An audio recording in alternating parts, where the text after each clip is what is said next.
The candles at Ravensmere burned low on the night Isabel Hartlett discovered exactly what her husband thought she was worth. She was walking the corridor outside the dining room. The wine list Marcus had sent her to retrieve held flat in both hands when his voice came through the half-open door.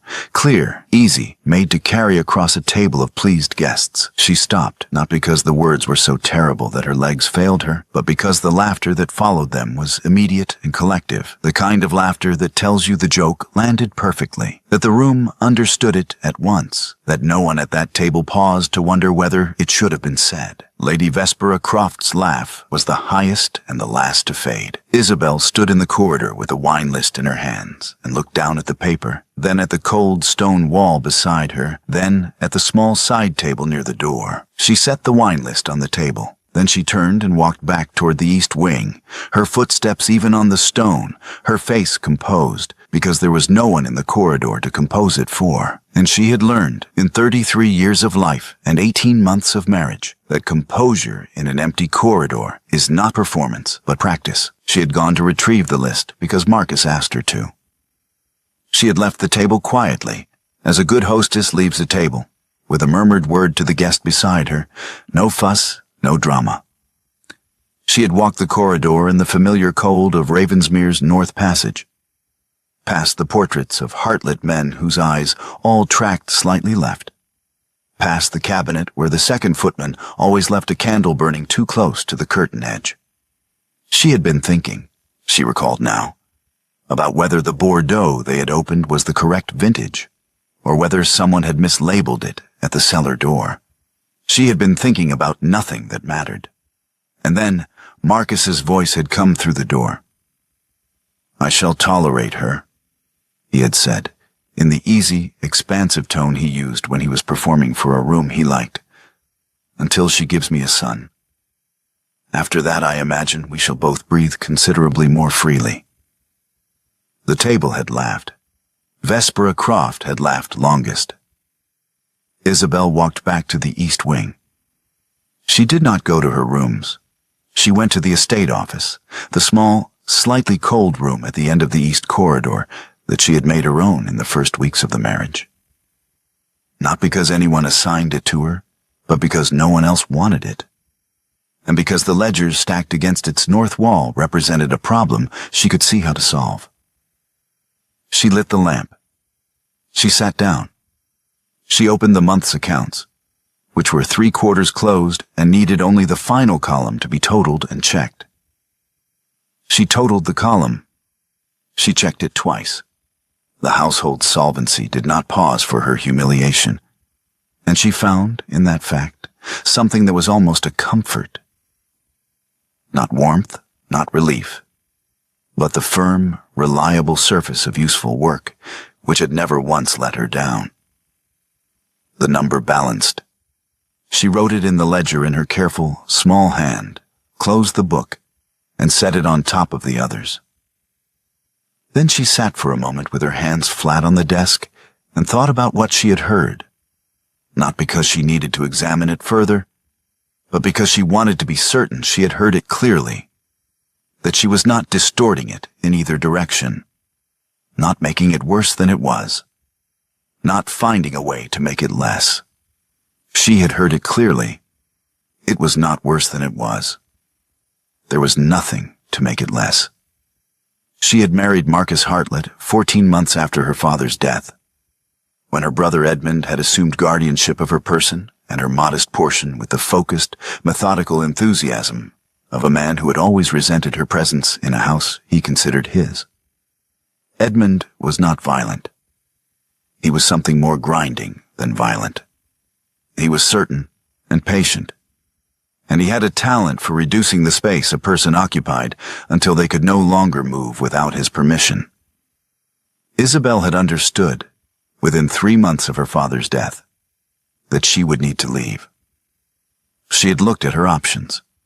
She had married Marcus Hartlett, Duke of Ravensmere, because he had offered for her, and because a duke's household was a door her brother could not open from the outside. She had expected indifference from Marcus. She had received it and made her peace with it, and found the estate office and found the ledgers. What she had not expected What she had not, in her careful accounting of what this marriage would cost and what it would provide, budgeted for, was that she would begin, gradually and against all sensible reasoning, to want his regard, not his love. She had not been so foolish as that. Only his regard. Only the small acknowledgement that she was present in his house, and that her presence was something more than furniture. She had been working, quietly and with some care, toward that acknowledgement for 8 months. She was finished working toward it now. She opened the desk drawer and took out a clean sheet of paper. She wrote a letter to her godmother, Lady Marbeck, in London. She wrote it in the same hand she used for the ledgers. Clear, unhurried, precise. She explained that she would be traveling to London within the week and asked whether Lady Marbeck's townhouse might receive her. She sealed the letter. She set it on the corner of the desk for the morning post. Then she went to bed, because it was late, and the work of tomorrow would not wait. And there was nothing further to be done tonight that would improve anything. She slept. Marcus found her in the estate office the following morning at 9:30, which was the first time he had entered that room since the marriage.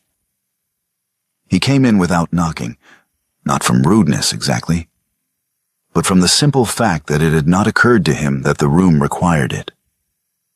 And he found her at the desk with the household ledger open before her and a cup of tea cooling at her elbow. He was dressed for the day, but not yet fully composed. There was something in his face that suggested he had slept badly and was attributing this to her. "You left my table," he said. Isabel looked up from the ledger.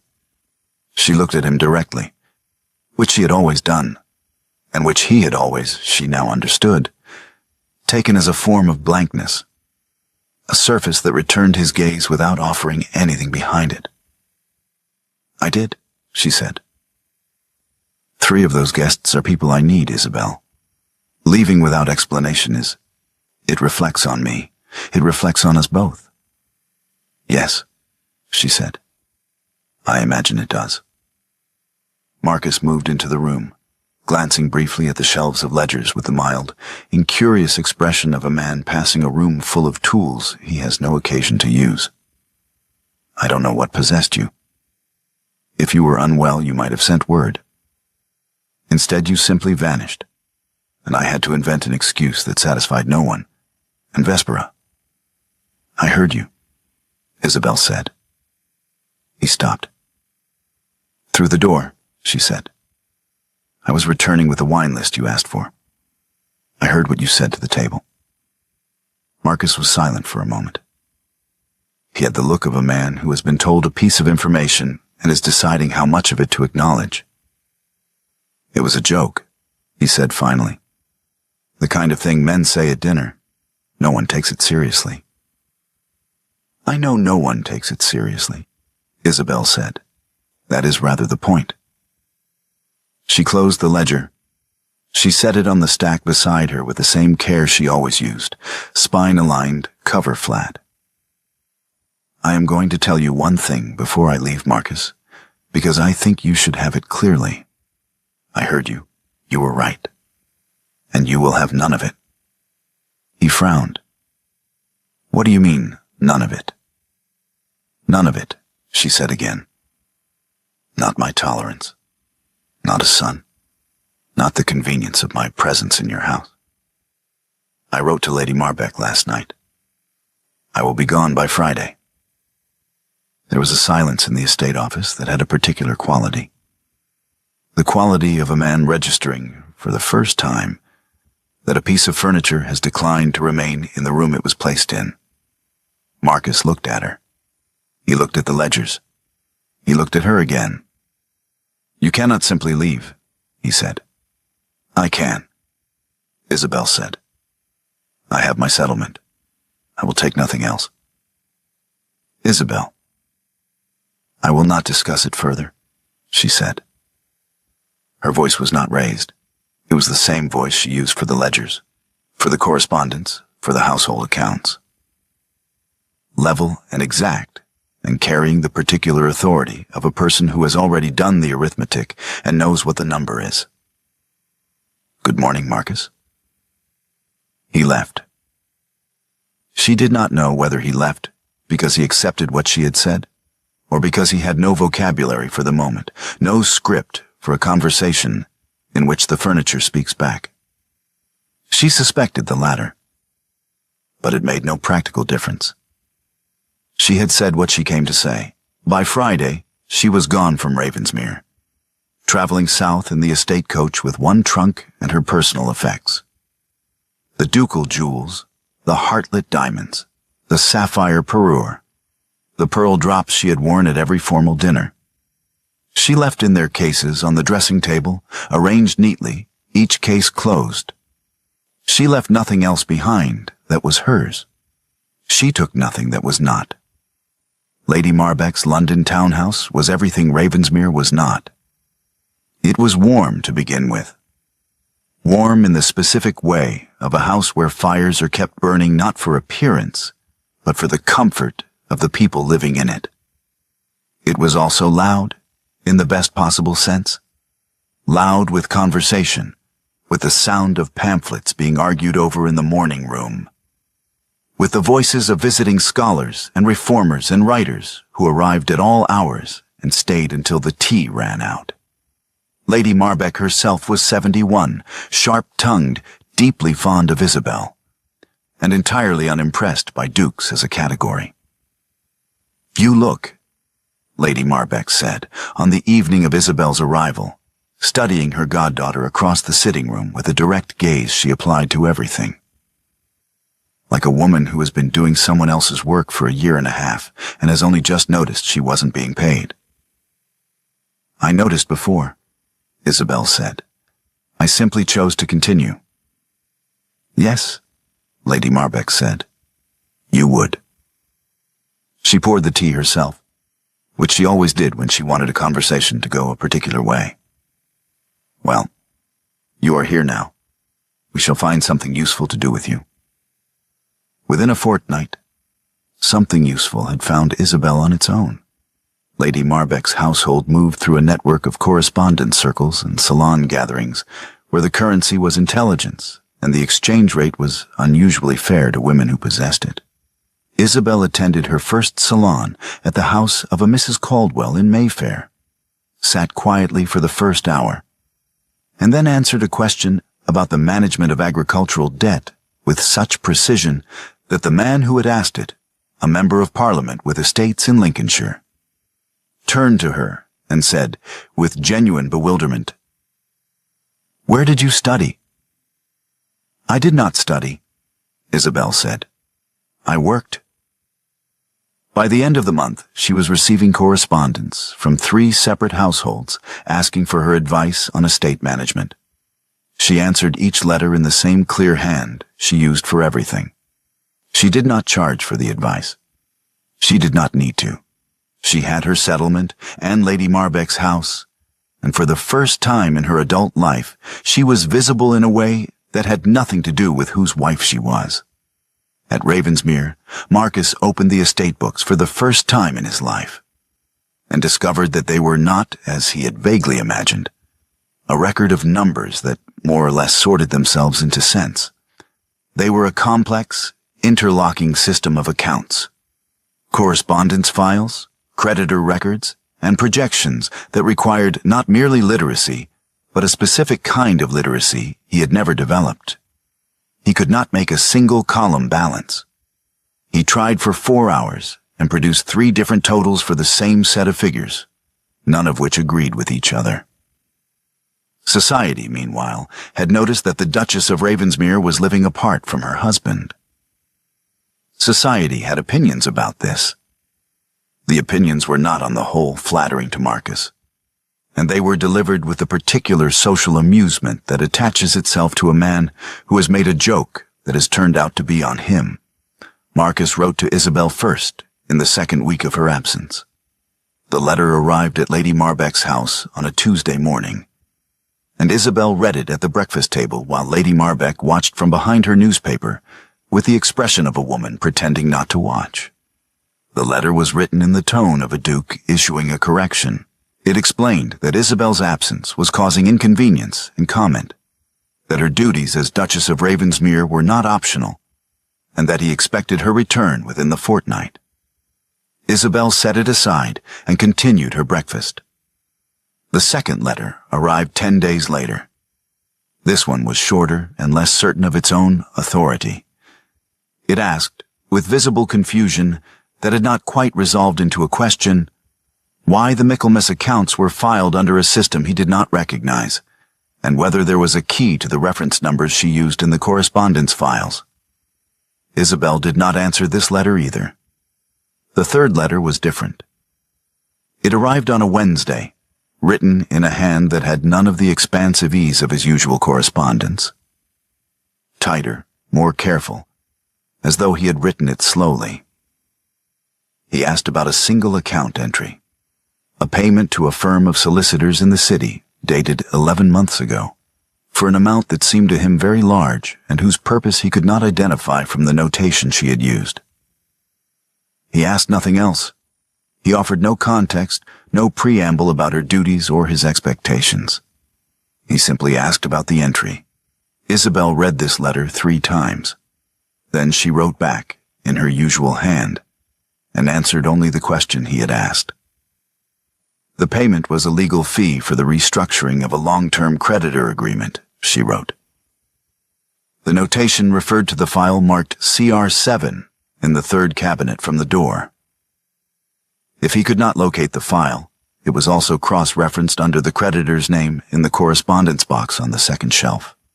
She sent nothing else. She answered nothing he had not asked. In the 3rd week of November, Lady Vespera Croft came to Ravensmere for 4 days. She arrived with 2 trunks and the sympathetic, measured manner of a woman who has been waiting patiently for an opportunity to be indispensable. She sat with Marcus in the drawing room and told him, in a voice calibrated to sound like reluctant candor, that Isabel had always been unstable, that people who knew her before the marriage had said as much, that her behavior at the dinner had been mortifying, that her departure had been calculated to embarrass him publicly, and that a woman who abandoned her husband and the succession question he was obliged to address was not, in any meaningful sense, fulfilling her purpose. She is replaceable, Vespera said. The succession demands a wife who understands what is required of her. Isabel has made her position public. You must make yours. Marcus listened. He said very little. He was not in that moment thinking about Vespera's advice.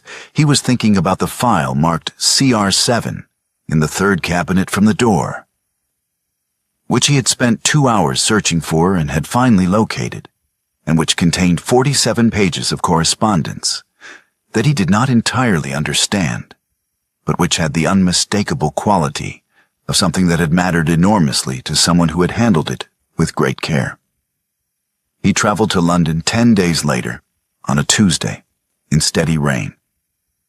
He arrived at Lady Marbeck's townhouse at 11 in the morning without sending word ahead, and he knocked at the door with the directness of a man who has not yet understood that arriving unannounced at a house where he's not welcome does not constitute an invitation. Lady Marbeck's butler opened the door, took one look at the Duke of Ravensmere standing on the step in the rain, and went to consult his mistress. Lady Marbeck came to the hall, looked at Marcus with the calm assessment of a woman who has dealt with difficult men for half a century, and told him he might wait inside. She indicated a chair in the entrance hall, not the morning room, not the sitting room. The hall, with its coat stand and its drafty floor, and its view of the umbrella rack. He waited for 25 minutes. When Isabel came downstairs, she found him sitting in the hall chair with his coat still on, soaked through from the shoulders down, his face carrying the particular tight blankness of a man who has not slept and is refusing to acknowledge it. He stood when he saw her, which she had not expected. She looked at him for a moment. Then she turned to the housekeeper, who was hovering at the hall door. "Dry blankets," Isabel said. "And coffee, please. Hot." housekeeper went. Isabel stood at the foot of the stairs and waited while Marcus shed his wet coat and accepted the blankets that arrived. And she watched him wrap one around his shoulders with the slightly stunned expression of a man who has been given something he did not ask for and does not know how to receive it. She waited until he was holding the coffee cup. Then she spoke. "I will not come back," she said. "Not on your terms. Not because the succession question is inconvenient. Not because Vespera Croft has been in your drawing room suggesting I am unstable. I will not come back because you are confused and the ledgers won't balance. Those are all your reasons, Marcus. None of them are mine." "Then what are your reasons?" Marcus said. His voice was not the dining room voice, not the easy performing voice that won tables.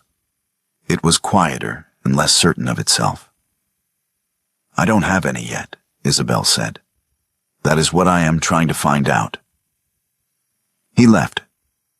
He left because she had given him nothing to argue against, and because the coffee was warm and the hall was cold, and he had run out of the kind of authority that works on furniture. She watched him go from the hall window, his coat still damp, his shoulders carrying something she recognized as the beginning of a new kind of weight. The weight of a question he had not previously thought to ask. The letter came from Ravensmere in the last week of January, redirected twice before it reached Isabel at Lady Marbeck's house. It was written in the old estate manager's hand, thin and slightly unsteady, the hand of a man who is very ill, and is writing something he has been putting off for too long. His name was Aldous Perrin, and he had managed the Ravensmere estate for 31 years under Marcus's father, and then under Marcus. And he was dying of a disease in his chest that had been taking him slowly since the previous autumn. He wrote to Marcus. But the letter came to Isabel because Perrin had addressed it to Ravensmere, and Ravensmere had forwarded it to London without reading it. And Isabel was the address in London that the household knew. She read it in the sitting room at Lady Marbeck's house on a Thursday afternoon, while the fire burned and the street outside was quiet.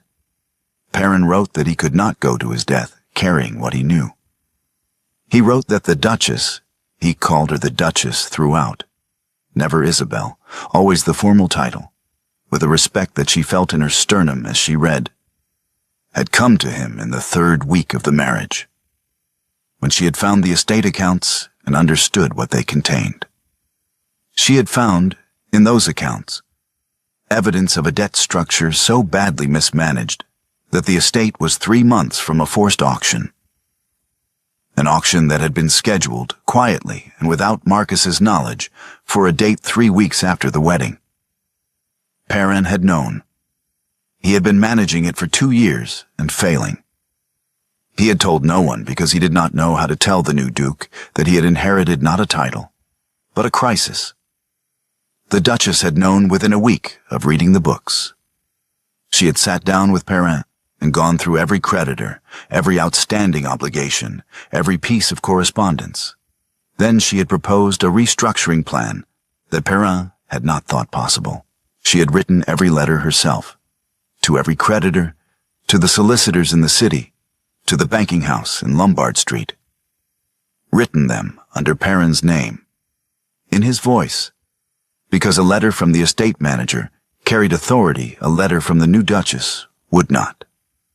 She had conducted the entire negotiation by correspondence over 4 months, and she had stopped the auction, and she had restructured the debt into a payment schedule the estate could honor. And she had done all of it while Marcus held dinners and attended his club, and believed that old Perrin was managing things satisfactorily, as old Perrin always had. Perrin wrote that he wanted Marcus to know.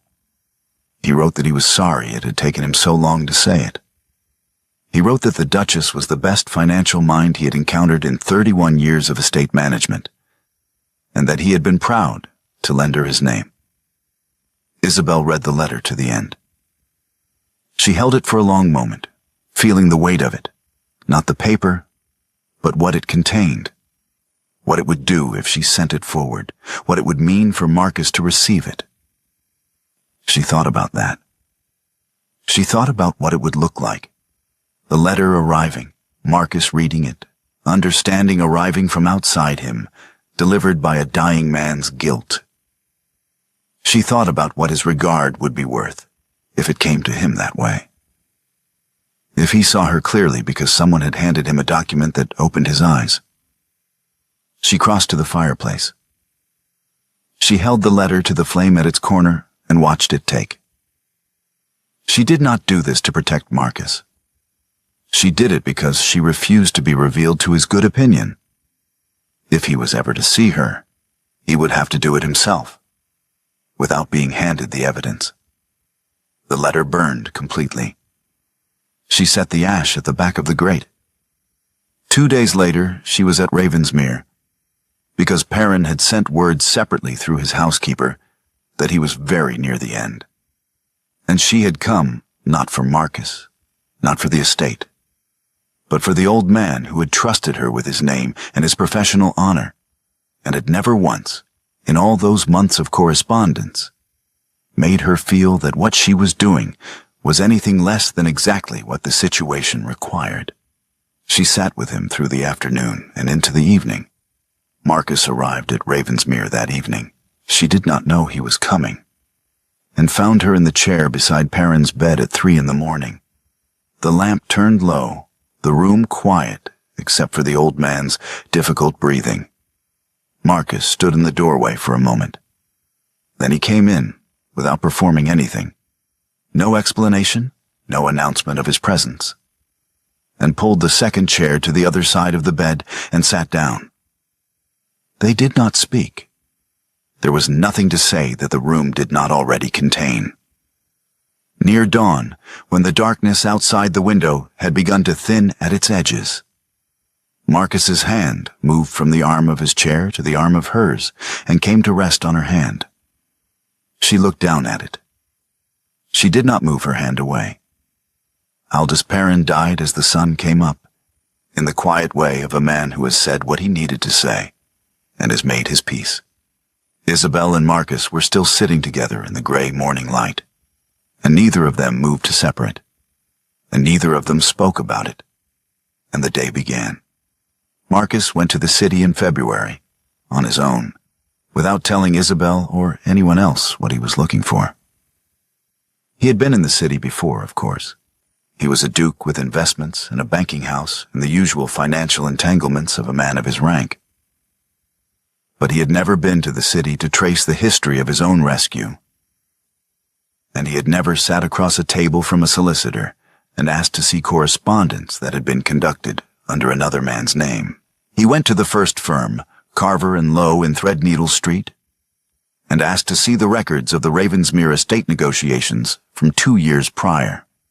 The senior partner received him with courtesy and retrieved a file and set it before him, and said that the correspondence had been handled with remarkable precision, Your Grace. Your manager was an exceptionally thorough man. Marcus read the letters. He read all of them. He read them twice. The voice in those letters was not Perrin's voice. He had read enough of Perrin's actual correspondence to know that. The voice in those letters was precise and structured and mathematically fluent in a way that Perrin had never been. Perrin had been thorough and loyal, and entirely without the kind of analytical intelligence that those letters required. He went to the second firm. The third, the banking house in Lombard Street, where the restructuring agreement had been signed and witnessed. At every office he was received with the same courteous references to the same remarkable correspondence. He assembled the picture from the outside, firm by firm, each visit adding one more piece, until he was sitting in the offices of a creditor in Bishopsgate at a long table with several other men, and a set of ledger books was sliding across the table toward him, and he reached out to stop them, and his palm came down on the hand of the woman beside him, and he looked down and saw his fingers covering hers on the spine of a ledger, and he saw, beneath his fingers, the notation on the cover, CR7, in her handwriting. He went very still. Isabel did not pull her hand away. She left it there for 1 beat longer than the accident required. 1 beat, no more. And then she moved it. And the moment closed, and the meeting continued around them as though nothing had happened. But Marcus kept his eyes on the ledger in front of him, and on the notation in her hand, and he did not speak for the remainder of the meeting. And when it ended, and the other men filed out, he stood in the empty room for a moment before he followed.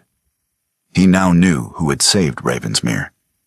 He knew the full shape of it, the debt, the auction, the 4 months of correspondence under Perrin's name, the restructuring that had made the estate solvent while he attended his club and held his dinners and made his jokes. He stood in the February street outside the creditor's office and understood, with the complete and unsparing clarity of a man who has just recalculated something fundamental, what he had been doing for 18 months. He did not go to Isabel. He had not earned the right to say it yet. He knew that, at least now. The gathering at Mrs. Alderton's house in Grosvenor Square on the 15th of March was the kind of London evening that matters. Not because it was the largest or the grandest, but because the particular collection of people assembled in that drawing room were exactly the people whose opinion would travel. Isabel was there because Lady Marbeck had been invited, and Isabel went everywhere Lady Marbeck went now, in the easy way of a woman who has found her company and sees no reason to conceal it. Vespera Croft was there because Vespera was always there. The evening had been pleasant for an hour. Then Vespera, in the particular lull that falls between one conversation and the next, spoke into the quiet with the measured, regretful tone of a woman raising a matter of public concern. "I wonder," Vespera said, to no one specifically, and therefore to everyone, whether the question of the Ravensmere succession ought not to be addressed more directly.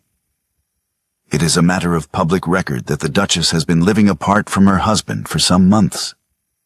A wife who has produced no issue, and has, one might say, withdrawn from her obligations. She paused, with the timing of someone who has rehearsed the pause. The law, after all, provides remedies in such cases. It would be a kindness, perhaps, to acknowledge that the Duke's duty to his line requires— "The exact sum," Isabel said, "is £4,260. The room went quiet. Isabel was standing near the window, and she had not moved, and her voice had not changed in register or pace. She might have been reading from a ledger, which was, in effect, what she was doing, from the one she carried in her memory, which was the most reliable ledger she owned. That is the amount outstanding on Lady Vespera Croft's personal debt to the Ravensmere estate accounts. Isabel continued. It was incurred across 7 separate transactions between 18 months and 4 years ago, secured against Lady Croft's interest in her late husband's property in Dorset. And it is currently accruing interest at the rate agreed in the original correspondence. I have been managing that debt, as I have been managing the rest of the estate's receivables, since the 3rd week of my marriage. Vespera's face had gone a particular color that had nothing to do with the candlelight. "I raise this," Isabel said, "not as a matter of personal grievance, but because Lady Croft has introduced the subject of public obligations into this room, and I think it is only fair that the room should have all the relevant figures before it forms a view." The room held a silence that was not empty, but full of recalculation, full of the sound of people revising their understanding of who was standing in front of them and who was standing next to them, and what the relative positions of those people actually were. Marcus was across the room. He had been watching since the moment Vespera began to speak, and he had not moved, and he did not move now. He watched his wife dismantle his cousin with 2 sentences and a number, and he understood, completely, without any remaining doubt or ambiguity, who had held his name off the auctioneer's block. He understood what she had built, and in what silence, and what it had cost her to build it in a house where she had been filed away as furniture. He understood what the joke at the dinner table had cost her, and what she had done after it, and what she had continued to do in the days that followed. He did not speak. He had not yet earned the right to say it. 6 months later, Marcus convened a formal dinner at Ravensmere. The same table, the same room, the same candlelight, the same arrangement of guests, including the 3 men whose opinion Marcus had mentioned the night Isabel left, including Lady Vespera Croft, who came because declining would have been a more visible statement than attending. The occasion was announced as a celebration of the estate's recovery, which was real and complete and documented. Isabel had returned to Ravensmere for this occasion only, at Marcus's written request, which had been specific and formal, and had made no promises she had not asked for. She sat at the table through the first course and the second. She drank her wine. She spoke to the guests beside her. She was, to all appearances, exactly what she had always been: composed, precise, present. Marcus rose after the third course. He had prepared remarks, which he had written himself in his own hand, and which he held in front of him as he began to speak. He thanked the assembled guests for the honor of their company. He spoke of the estate's recovery. He began to speak of the late Aldous Perrin's providential management, of his years of service, his dedication, his... Isabel stood. The room registered this before Marcus did. The slight shift of attention, the turning of heads. Marcus stopped speaking mid-sentence. Isabel opened the ledger she had brought to the table. It was her ledger in her handwriting, and she set it flat on the table in front of her and read from it without preamble, in the same voice she used for everything. The sum owed at the time of the marriage, she said, was £47,300, distributed across 11 creditors. The auction of the estate's principal assets was scheduled for the 22nd of November, 3 weeks after the wedding.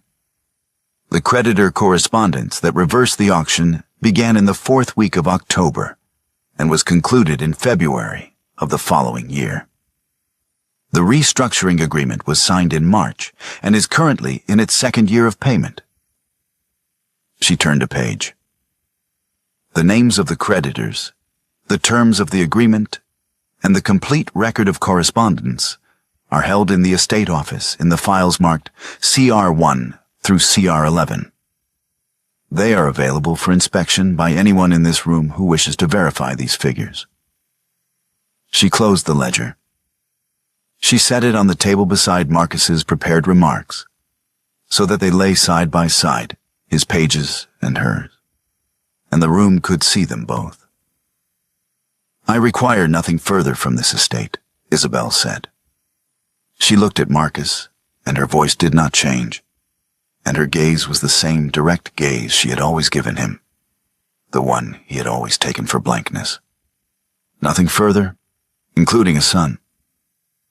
The room did not laugh. Vespera Croft did not speak. The 3 men whose opinion Marcus had once needed did not speak. Marcus did not speak. He stood at the head of his table with his prepared remarks beside her ledger, and he looked at his wife. And something in his face shifted. Not dramatically. Not with any of the gestures that the occasion might have seemed to call for. Something simply moved, like a calculation that has been running wrong for a long time, finally arriving at the correct total. Isabel sat down. She picked up her wine glass. She drank. The dinner continued, because dinners do. But the room had changed, and everyone in it knew it, and no one pretended otherwise. The following morning, Isabel was in the estate office at 8 o'clock, because old habit is a reliable thing, and the estate accounts did not know that anything had happened. She was reviewing the February figures when the door opened, and Marcus came in. He was carrying nothing. He was not dressed for company or for authority. He was simply dressed as a man is when he has come somewhere with a purpose, and the purpose is the only thing he has brought with him. He stood inside the door and looked at her at the desk, and at the shelves of ledgers behind her, and at the files she had built over 18 months in the only room of his house where he had never been present. "Teach me," he said. Isabel looked up from the page. She looked at him for a long moment, at the man standing in the doorway of the room he had never entered, asking a question he had never asked anyone, in a voice that had none of the dining room in it, none of the performance, none of the ease that wins tables. Only the question, only the asking. She rose from the desk. She crossed the room to where he stood, and she took his face in both hands and kissed him once, slowly, with the full weight of 18 months and everything she had built in the silence of this room, and everything she had burned and everything she had refused to give him until he came to her without rank in his voice and asked. It was not forgiveness. It was a test. She needed to know whether the man who had asked would still be there tomorrow and the day after, and whether asking was something he could sustain or only something he could do once in the cold morning light of a room where she had been working alone for a year and a half. She stepped back. She looked at him again. "Sit down," she said. "We will start with the filing system." He came back the next morning, and the one after that.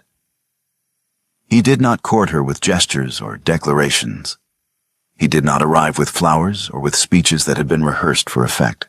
He came to the estate office each morning, and he sat across from her, and he learned. He learned the filing system first, which took a week. Then the notation she used in the accounts, which took longer. Then the creditor correspondence, which he read from the beginning, all of it, every letter, including the ones she had written under Perrin's name. And he read them without comment, in the methodical way of a man who has decided that understanding something is more important than his opinion of what he is understanding.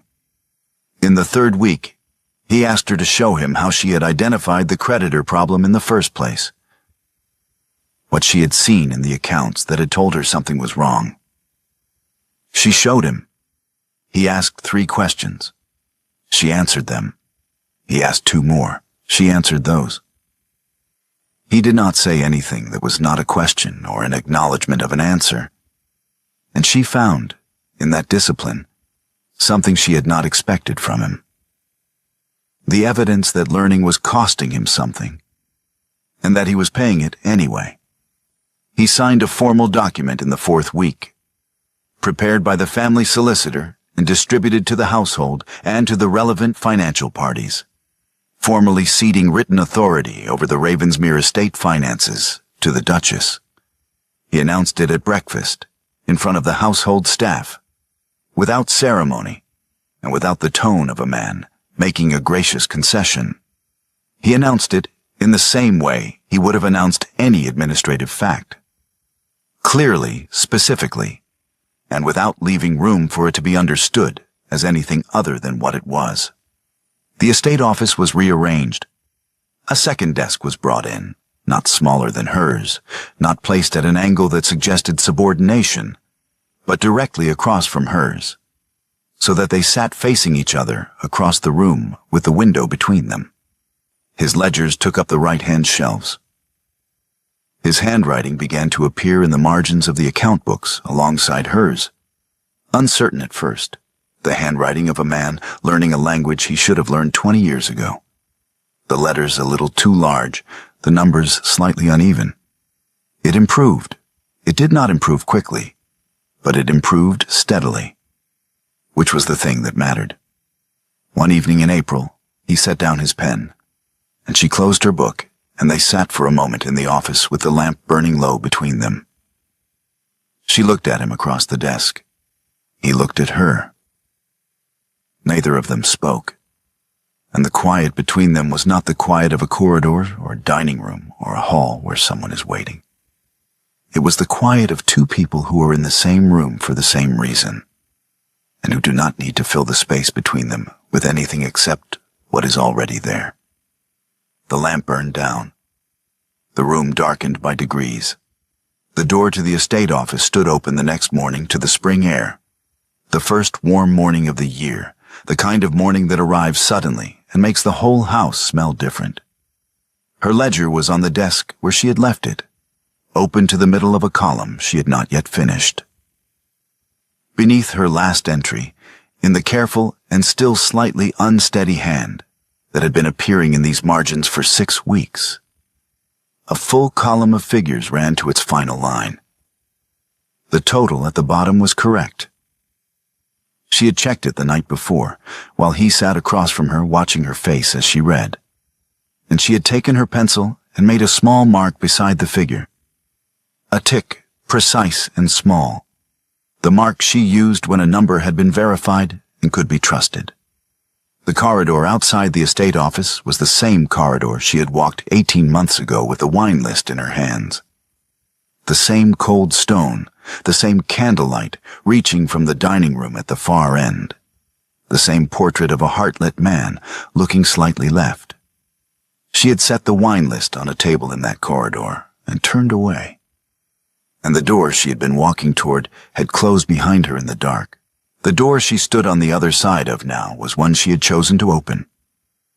The room behind it was warm, and the lamp was lit, and there were 2 desks in it, and the ledger on hers was open to a page that was not yet finished. And beneath her last column, his handwriting ran steadily to the bottom, and the number at the end was right. She had not given him that. He had earned it. And she was still checking his work, and he was still coming back. And the morning light was coming through the window, and the column balanced, and that was enough. And it was also, she understood, only the beginning.